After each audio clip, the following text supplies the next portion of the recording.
Ya, kembali lagi dalam Sapa Jambi, masih bersama Bapak Maulana, Bapak Wali Kota Jambi ya. Kita masih membahas terkait 11 program unggulan pemerintah Kota Jambi yang akan dilaksanakan kurang lebih 5 tahun ke depan ya. Dan berbagai inovasi telah dilakukan oleh pemerintah Kota Jambi, mulai menggalakkan program Kampung Bahagia, ada program Kampung Tangguh juga, ada jaminan kesejahteraan bagi masyarakat, dan berbagai inovasi ada di dalam program ini, di setiap program pastinya. Dan tentunya tidak hanya program-program ini saja yang kita akan simak, namun kita juga akan membahas terkait tentang setiap program itu pasti akan meningkatkan ekonomi ya Pak ya. Nah, terkait dengan ekonomi kreatif ini, pemerintah Kota Jambi mempunyai program Rumah Ekonomi Kreatif atau Rumel ya Pak ya. Boleh diceritakan Pak tentang program? Jadi Rumel ini sebenarnya ruang mengembangkan kreativitas dan inovasi dari anak-anak muda Kota Jambi. Ini segmennya segmen anak muda, segmen anak generasi milenial Gen Z. Kenapa? Karena mereka jumlahnya sudah lebih dari separuh sekarang ini. Secara statistik mereka itu sudah lebih dari 52%. Bisa dikatakan artinya, anak muda antusias sekarang Pak ya, untuk banyak jumlahnya dan ya. harus antusias, harus diajak, gitu, harus dilibatkan. Karena kalau enggak ya jadi itu tadi, jadi kenakalan remaja, jadi yang lain. Nah, Rumel ini salah satunya kita harus memperbanyak titik atau spot-spot wisata baru yang setiap kita bangun itu mendorong ekonomi. Misalnya pelebaran jalan, drainase tertutup di kawasan X Pasar Talang Banjar yang lama yang di jalan ya, bukan yang di dalam. Itu harus punya nilai ekonomi juga. Jadi nanti akan muncul ekonomi kreatif anak-anak muda di sana, seperti Sumantri Bojonegoro. Biasanya pusatnya di Sumantri ya, tapi sekarang di setiap kecamatan itu sudah bisa kita temukan. Iya, harus ada. Jadi itulah Rumel sebenarnya. Kemudian misalnya di awal kami dilantik melihat bagaimana Terminal Rawasari misalnya gelap, tidak ada aktivitas apa-apa. Akhirnya kita inisiasi buat festival namanya Tumpah Ruah. Dalam 4 hari transaksi ekonominya karena pakai kris bisa diminta datanya dari perbankan itu 1,5 miliar. Wow, 4 hari 1,5 miliar transaksi ekonomi, belanja makanan, baju, minuman, segala macam yang ada, namanya Tumpah Ruah. Pak, berarti bisa disimpulkan masyarakat Jambi ini sebenarnya antusias terhadap pelaku UMKM atau ekonomi kreatif, cuman mungkin tidak menemukan di mana wadah atau tempatnya terselenggara. Dan dengan program ini bisa dilihat dalam waktu 4 hari, bisa mendapatkan pendapatan luar biasa. Kemudian kemarin misalnya di momentum 17 Agustus. Secara periodik pelaksanaan peringatan perayaan 17 Agustus, baik itu lomba-lomba ASN dan lain-lain, difokuskan di kantor wali kota. Ketika itu kita punya inisiatif, udah kita pindahin ke Penyengat Rendah. Karena waktu itu ada pantai pasir yang lagi viral kan, lagi viral. Nah, ini kita buat di sana. Ribuan orangnya. Transaksi ekonominya juga luar biasa. Yang uniknya itu berbagai festival yang mungkin sudah terlupakan. Contoh, kita tidak menemukan lagi makanan-makanan tradisional yang lama. Tapi dengan festival ini kan kita ketemu betul. Masyarakat yang biasanya main gadget jadi main festival layang-layang. Dan antusiasnya tinggi. Jadi sebetulnya itu inovasi yang disebut dengan Rumel tadi. Kemudian juga nanti yang sedang kita susun tadi diantaranya adalah taman remaja yang akan kita rubah konsepnya menjadi pusat berkumpulnya budaya, namanya Banjuran Budaya, namanya dari adat langsung sudah ada nanti kita resmikan. Mudah-mudahan bulan 11. Jadi di situ beraktivitaslah berbagai kalangan, termasuk mudah-mudahan tahun depan bisa kita bangun arena sepatu roda di situ. Jadi di bawah pohon bisa bersepatu roda hari Minggu, rame, ada UMKM, ada festival. Sehingga tidak mengurangi lah kemacetan yang ada di sekitaran tempat biasanya pedagang kan di sepanjang jalan ya. Jadi tapi memang, ini dipusatkan di situ. Mudah-mudahan setiap upaya pembangunan termasuk danau yang kita buat itu juga nanti menjadi pusat ekonomi baru. Pertumbuhan ekonomi kita sekarang bagus ya, di angka 4,9 di tahun 2024. Tapi saya yakin di 2025 bisa lebih dari 5. Kalau pusat-pusat ekonomi ini bisa kita tumbuh kembangkan, kreativitas anak muda diberi ruang, keren anak-anak muda itu. Kalau sudah dikasih ruang kayak Festival Tumpah Ruah, konsepnya dahsyat, ribuan manusia. Apalagi saat ini kan Pak, banyak masyarakat yang memanfaatkan teknologi, contohnya berbagai influencer.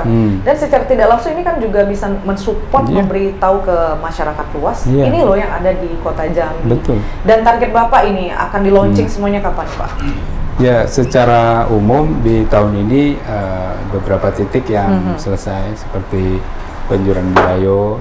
Kebetulan nanti akan ada musyawarah wali kota Apexi se-Sumatera, di mana saya koordinatornya akan kumpul di Kota Jambi sekaligus seluruh di Sumatera, kota-kota saja, di Sumatera bagian selatan ya.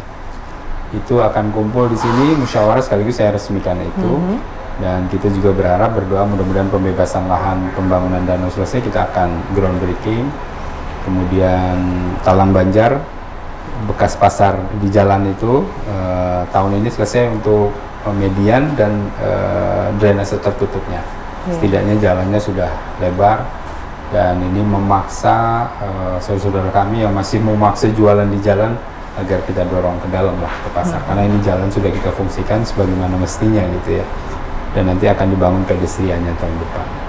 Tahun depan juga diorama kita bangun, dan banyak lokasi-lokasi ekonomi yang harus kita dorong. Kalau enggak, ya kita akan ditinggalin menjadi kota yang gelap, kota yang kurang memberikan pilihan bagi pengunjung kan. Nanti yang hobi kuliner lama ya di daerah murni, hobi pengen kafe-kafean di dekat rumah dinas saya di situ, Sumantri Bojonegoro. Sudah modern semua ya. Ya, boleh juga nanti ke kawasan eks pasar Talang Banjar, bisa juga nanti ke danau Sipin, ada danau buatan. Nanti ada namanya yang belum saya kasih tahu, nanti kita kasih tahu pada saat peresmian dan sebagainya, karena prosesnya masih belum selesai. Jadi hal-hal yang inovatif seperti ini harus didukung dan diberikan ruang juga kepada anak-anak muda, milenial dan Gen Z. Itulah Rumel, salah satu program prioritas kita. Jadi anak muda pun juga mendapatkan wadah untuk mengapresiasikan apapun yang mereka akan lakukan ya Pak ya. Dan pemerintah Kota Jambi mendukung itu. Dan ini salah satu sebenarnya sebagai antisipasi kenakalan-kenakalan remaja. Tapi yang menjadi unik dari perbincangan kita tadi itu Pak, bisa dibayangkan nih ya, sepintas kalau Jambi ini nanti akan bersinar saat malam hari. Kita ketahui bersama Kota Jambi ini kan gelap malam, dan itulah yang membuat mungkin kenakalan-kenakalan remaja atau tindak kejahatan merajalela di Jambi. Tapi sejak pemerintahan Bapak saat ini, itu seperti patroli malam, itu Bapak langsung turun, dan Jambi akan bersinar di malam hari ini. Ini mengadapsi dari mana ini, Pak? Iya, betul. Jadi salah satu ciri-ciri kota yang maju itu kotanya terang. Itu ciri-ciri kota maju. Kita aja kalau landing di kota-kota lain yang besar-besar di dunia, dari atas sudah kelihatan bagaimana gemerlapnya kota itu dari segi lampu. Maka program pertama waktu saya dilantik adalah Kampung Terang. Waktu itu mendistribusikan ke 441 RT, masing-masing 3 titik. Kemudian ini akan kita gulirkan lagi sehingga nanti semua kawasan setelah dibangun melalui Kampung Bahagia, lampu-lampunya juga terdistribusi. Kemudian ada lampu yang fungsinya untuk keindahan, seperti di taman remaja, di tower air, di tugu-tugu yang nanti kita miliki, supaya ada nuansa daya tarik untuk tempat berfoto. Nah, di ruang milenial ini menumbuhkan pusat-pusat ekonomi baru yang mempunyai keunikan. Bisa jadi foto spot lah melalui influencer tadi. Dan untuk mendorong mereka berusaha, itu ada program lain namanya Bantuan Usaha Masyarakat. Kita sudah MOU bersama OJK, Bank Jambi dan Bank BTN, ada 110 miliar untuk membantu siapapun berbasis kelompok untuk usaha. 5 juta kalau yang pemula, itu bagi hasilnya hanya 3% 1 tahun, supaya jangan terjebak rentenir, pinjol 1 tahun hanya 3%. Nanti kalau berhasil naik ke 10 juta, masih 3%. Tapi kalau sudah agak besar sampai 100 juta satu orang, kalau satu kelompok itu misalnya 10, berarti sudah 1 miliar tambahan modal, itu 6%. Jadi sudah naik levelnya. Tapi secara umum ini program harus dikolaborasikan dengan ruang milenial, anak-anak muda yang mau berusaha, nggak ada modal, bisa kolaborasi. Kita sudah siapkan dana permodalannya. Kemudian pelatihannya ada balai latihan kerja tematik, seperti beberapa hari ke depan akan ada latihan tentang bagaimana membangun digital marketing. bagi anak-anak muda. Dimulai dari yang muda. Yang muda. Dan banyak juga mama sih. Mama sudah banyak juga tersentuh. Nggak mau kalah saing Nggak mau berarti kalah ya? saing. Mama juga banyak. Jadi, tapi prinsipnya semua kita beri ruang untuk pertumbuhan ekonomi. Kalau semuanya memiliki pekerjaan, bisa menghasilkan dari segi pendapatan meningkat, kesejahteraan meningkat, ya insya Allah kota ini akan tumbuh secara ekonomi dan kriminalitas juga turun sebetulnya. Gitu. Tapi nggak nutup kemungkinan ya Pak ya, 24 jam Jambi ini hidup. Ya, Ya, seperti kota-kota besar kita lainnya. ingin begitu, tapi yang kita tonjolkan adalah kearifan lokal, misalnya budaya, seni, fashion, kuliner, ya kan. Jadi itu yang kita tonjolkan dan hidup dengan kehidupan yang cukup menarik itu akan mengundang orang datang ke Jambi. Misalnya boleh aja nambangnya di luar, bisnisnya di luar kota Jambi, tapi kalau malam, wah pengen nongkrong style anak muda di sini tempatnya. Oh, sudah ada tempatnya makanan masing-masing. tradisional di sini. Oh, saya pengen nuansa alam, saya pengen makannya di bawah pohon, macam-macam. Itu semua kita akomodir gitu, supaya uangnya beredar di kota Jambi, supaya UMKM kita tumbuh, perekonomian kita bergerak. Nah, pemerintah itu hanya menstimulus saja melalui APBD, melalui proses pembangunan. Ini stimulus sehingga nanti anak-anak muda melalui ruang milenial, melalui balai latihan kerja tematik, melalui bantuan usaha masyarakat itu bergerak. Dan memang harus anak-anak muda harus punya semangat untuk mengembangkan kreasi. Apalagi mendapat dukungan pemerintah Kota Jambi ini suatu hal yang memudahkan untuk itu semua ya Pak. Dan silakan diakses itu kemudahan-kemudahan itu dengan OPD kami ya, misalnya di bagian perekonomian, di Dinas Koperasi UMKM, tenaga kerja. Kemarin juga saya baru komunikasi dengan IM Jepang, yang memberikan ruang kepada anak-anak muda Jambi yang ingin magang. Yang kerja di Jepang. Sekarang sangat terbuka, dipersiapkan nanti sambil di sana kerja bisa sambil kuliah, jadi pulang dapat modal, dapat ilmu dan lain-lain. Jadi banyak yang sedang kita kreasikan, tapi tentu ini tidak mudah. Tidak mudah, butuh support dan dukungan seluruh masyarakat Kota Jambi. Iya, dalam menggerakkan pemerintahan itu tidak mudah juga. Kita punya 10.000 ASN, membangun supaya satu visi, satu misi itu juga tidak mudah. Tapi bukan berarti sulit, tidak bisa dilaksanakan. Kita akan terus berjuang, mengedukasi, menyampaikan informasi.